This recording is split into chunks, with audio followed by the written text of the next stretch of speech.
ఇప్పుడే జీ5 app download చేయండి. చూడండి మీ ఫేవరెట్ టీవీ షోస్ ఎప్పుడైనా ఎక్కడైనా.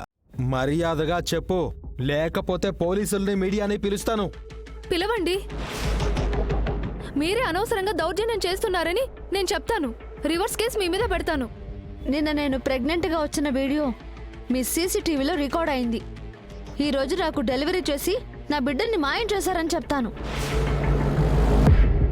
అలాగే నిన్న నువ్వు మాతో చెప్పింది కూడా పోలీసులకు చెప్తాను. నిన్న నువ్వు మాట్లాడిందంతా వీడియో రికార్డ్ చేశాము. ఇప్పుడు తను మాట్లాడిన మాటలు వీడియో రికార్డ్ చేశారు కదా? ఫుల్ క్లారిటీగా. మీకు పుట్టిన బిడ్డల్ని బయట వాళ్ళకి అమ్మేస్తే పిల్లల్ని తీసుకునే వాళ్ళు చాలా మంది ఉంటారు.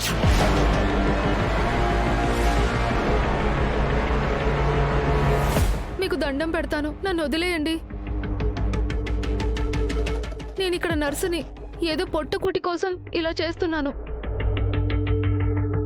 అయితే ఇలా ఇంతకు ముందు ఎంతమంది పిల్లల్ని ఎవరెవరికి ఇచ్చావో చెప్పు. ఇంతకు ముందు పిల్లల సంగతి మీకెందుకు?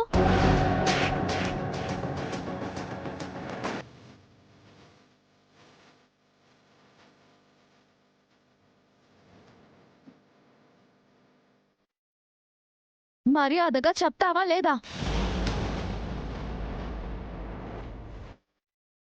చూడు, ఈ అమ్మాయికి ఇక్కడ డెలివరీ చేశారు.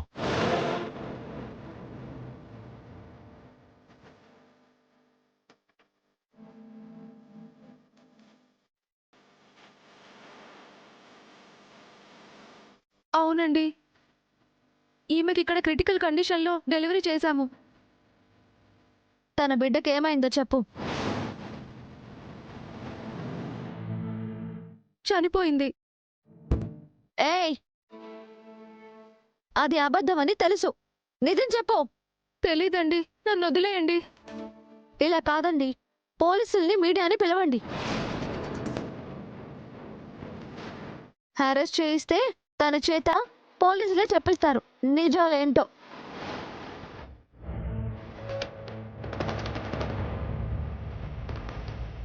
చెప్తావా, పోలీసుల్ని పిలవమంటావా? సార్ సార్ సార్ సార్ వద్దు సార్, వద్దు సార్, నేను నిజం చెప్తాను. చెప్పు, ఆ బిడ్డ ఏమైంది? ఆమెకి ఆమెకి ఆమెకి పండంటి మగబిడ్డ పుట్టాడు.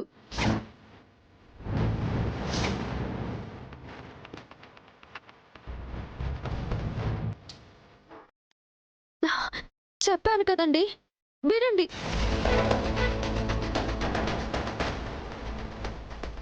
ఆ బిడ్డను ఏం చేశారు? ఆ విషయం మాకు తెలియదండి. నీకు తెలియకుండా ఎలా ఉంటుంది? నిజం చెప్పు. నిజం చెప్పకపోతే జైలే గది నీకు. నా పిల్లల మీద ఒట్టు. నాకు ఆ బిడ్డ పుట్టడం వరకే తెలుసు. ఆ బిడ్డని ఎవరికిచ్చారో ఆ డీటెయిల్స్ అన్నీ డాక్టర్కి తప్పించి ఎవరికి తెలీదు. మీ డాక్టర్ ఎక్కడుంది? ఆమె సెమినార్ ఉందని ఢిల్లీకి వెళ్ళారు. ఆవిడ రావడానికి వారం 10 రోజులు పడుతుంది. మాకు ఆ బిడ్డని ఎవరికిచ్చారో తెలియాలి. ఇక్కడ ఇంకెవరికైనా తెలుసా? తెలిసే అవకాశమే లేదు మేడం. ఎందుకంటే ఇలాంటివి డాక్టర్కి తప్పించి ఇంకెవ్వరికి తెలియవు మేడం. ఎలాగైనా ఆ బిడ్డ ఆచూకీ మాకు కావాలి. నేను కనుక్కుంటానండి. తెలిస్తే వెంటనే మీకు చెప్తాను. ఇప్పటి నుంచి ఇంకెవరికైనా మీరు ఇలాంటి అన్యాయం చేస్తే నిన్ను, నీ డాక్టర్ని ఎవరిని వదిలిపెట్టం. ఇంకొకసారి పనులు చెయ్యం మేడం. చేస్తే ఏం జరుగుతుందో తెలుసు కదా. క్షమించండి, ఇలాంటి బుద్ధి తక్కువ పనులు చెయ్యను. నేను వెళ్తాను.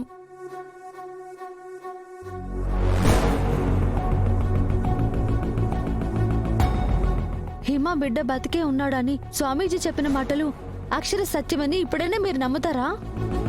నమ్ముతున్నాను కృష్ణ. ఇప్పుడు మనం ఎలాగైనా హిమ బిడ్డ ఎక్కడున్నాడో తెలుసుకుని వాణ్ణి హిమకి అప్పగించి హిమని సాగర్ అన్నయ్యని కలపాలండి. అవును కృష్ణ, ఇప్పటి నుంచి మనం హిమ బిడ్డను వెతికే పనిలోనే ఉందాం. సరే, పదండి వెళ్దాం.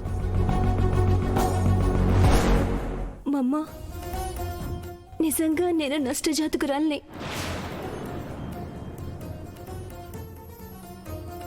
ఎందుకంటే ప్రేమించిన వాణ్ణి పెళ్లి చేసుకోవడానికి నానా యాతన పడ్డాను. తీరా పెళ్ళయింది. నా భర్తతో కాపురం చేయడానికి అనేక సమస్యలు ఎదుర్కొన్నాను. చివరికి నా భర్తని కలిశాను. కానీ ఆ ఆనందం ఎక్కువ రోజులు లేదు.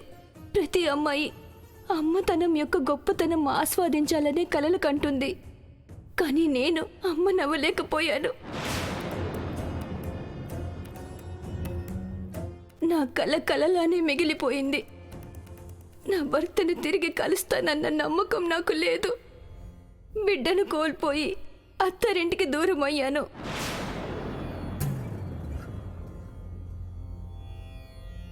నా భర్త లేకుండా నాకు ఈ బ్రతకొద్దు.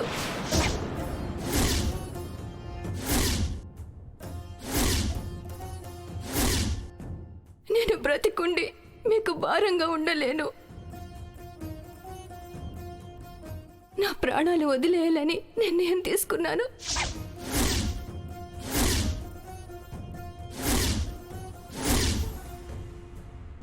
నా కోసం వెతకద్దు. I miss you Sagar and I miss you mamma.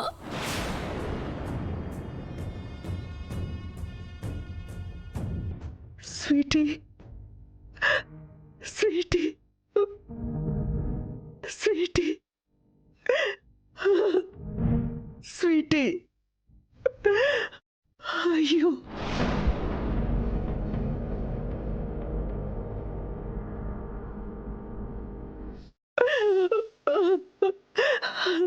Sweety, అయ్యో ఎంత పని చేసావే మనోరాలా. హిమా, ఎందుకు ఇలాంటి పిచ్చి పనికి పూనుకున్నావు? స్వీటీ, నీకేం తక్కువ చేశానే?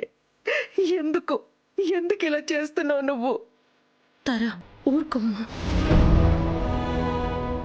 ఇంతమంది ఉన్నాం హిమ, ఒక్క మాట మాతో చెప్పకుండా ఎంత పెద్ద నిర్ణయం తీసుకున్నావు హిమ. శ్రీకాంత్, సమయానికి మీ డాడీ కూడా ఇంట్లో లేరు. నువ్వేం చేస్తావో చెయ్యి. నా కూతుర్ని మాత్రం కాపాడు ప్లీజ్. దాన్ని ఎలాగైనా ఇంటికి తీసుకురా. అలాగే మమ్మీ, ఎలాగైనా నా చెల్లిని కాపాడుతాను.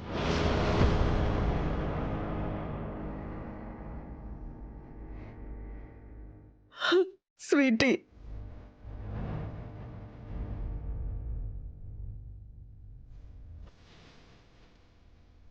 ముందు కృష్ణకి రాధా గారికి ఈ విషయం చెప్పాలి.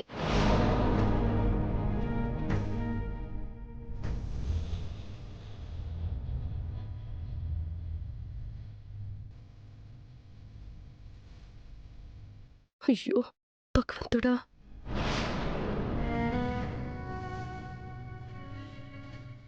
జీ5 యాప్ డౌన్లోడ్ చేసి అన్ని ఎపిసోడ్స్ పూర్తి ఉచితంగా చూడండి.